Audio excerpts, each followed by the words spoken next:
Hi, I'm Rikki. Hi, I'm Joyce. Hi, I'm Bradley. Hi, I'm Pauline. Hi, I'm Yvonne. Hi, I'm Gordon.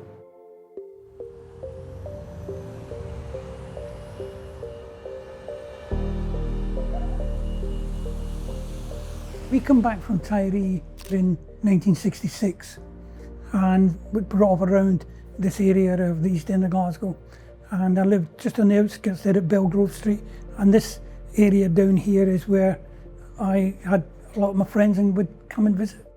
Jim was a local boy from Cranhill and he used to come down to hang about with us. He was always the first to deal with any problems, that's for sure. He was always one of the first in there. This street corner is where my friend was brutally assaulted and died from his injuries, right down the corner there. The incident had happened about half a mile, three-quarters of a mile down the road, and it was a sort of a chase and a fight that ended up here with Jim losing his life. I really felt bad that I hadn't been able to be there for him, because he'd been there for me on other occasions. And the thing that happened with Jim was going to happen again. The writing was on the wall, I think, and I could see it as an early age that I needed to extract myself from it. I wanted better than that. I came home on lunchtime and my brother said to me, "Do you want to go to a party?" And I said, "Where is it?" He says, "In Harrow, near Wembley." It was just like, it was like going to live in Hollywood in comparison. And I never did come back to live properly.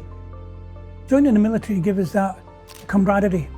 And also I had an aim to do driving, and I wanted to get my heavy goods license. I was always ambitious and wanted to do something a little bit better every time. I mean, any sort of long distance jobs that the boss wanted, I would be the man. Princess Di, King Hussein of Jordan, lots of politicians and stuff, and I got to drive them, and I got to drive the Queen. And for a guy from East End of Glasgow to be able to see you've done that, nobody can take that away from me, because I'd done that. When I came out of the military, I started working as a private investigator. I still feel driven to help the little guy, because I get a great personal satisfaction of achievement when it's done. It's good to come back to your roots and see it. It's good to come back and see it. I'm pleased and proud of what I've achieved from what this was at the time.